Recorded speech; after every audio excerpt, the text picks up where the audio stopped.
یہ موج نفس کیا ہے؟ تلوار ہے۔ خودی کیا ہے؟ تلوار کی دھار ہے۔ خودی کیا ہے؟ راز درون حیات۔ خودی کیا ہے؟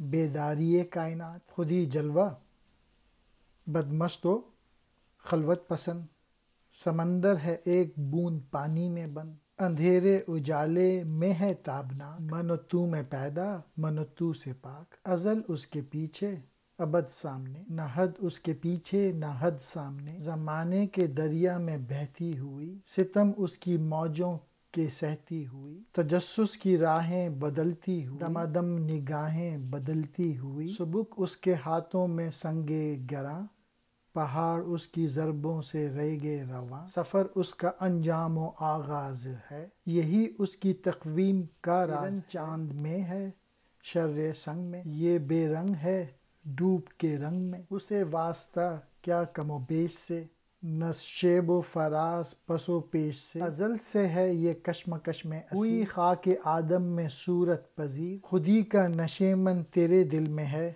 فلک جس طرح آگ کے تل میں ہے۔ ساقی نامے کا یہ چھٹا بند ہے اور اس میں مین ٹاپک جو ہے وہ خودی ہے۔ انسان کی ساز جو ہے وہ ایک تلوار ہے اور خودی کیا ہے؟ اس تلوار کی دھار ہے، تیزی ہے۔ خودی کے بغیر جو ہے وہ زندگی بیکار ہے۔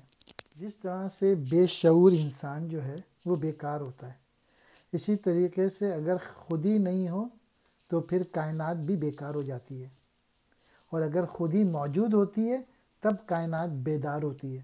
خودی کو تاریکی بھی پسند ہے اور خودی کو روشنی بھی پسند ہے، اور جب پانی کا ایک قطرہ خودی کے جوہر دکھانے لگے تو سمندر کا روپ دھار لیتا ہے۔ خودی تاریکی میں روشنی میں دونوں جگہ موجود ہوتی ہے۔ خودی displayed in individuals yet free from them, خودی وحدت میں بھی ہوتی ہے اور خودی کثرت میں بھی موجود ہوتی ہے۔ جب سے دنیا بنی ہے تب سے موجود ہے، اور جب تک دنیا رہے گی تب تک خودی کی نہ حد ہے۔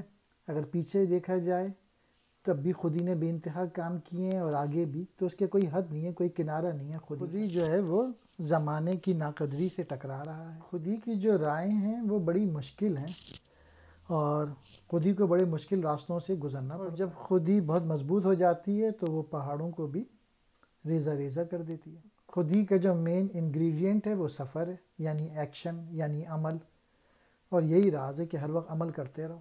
خودی چاند میں کرن اور پتھر میں چنگاری کی صورت اختیار کر لیتی ہے۔ خودی رنگ میں ڈوب کر بھی بے رنگ رہتی ہے، یعنی خودی مختلف قسم کی شکلیں اختیار کرنے کے باوجود اس کی شکل بدلتی نہیں۔ خودی کو بلندی، پستی، کمی، زیادتی سے کوئی واسطہ نہیں۔ انسان اور صرف انسانی خودی کی اہمیت سے آگاہ ہے، اور خودی کا جو حقیقی مقام ہے وہ دل ہے، اور یہ کہ انسان خودی میں ڈوب کر ہی کائنات کے علاوہ اپنی ذات کے اعلیٰ بھید پا سکتا ہے۔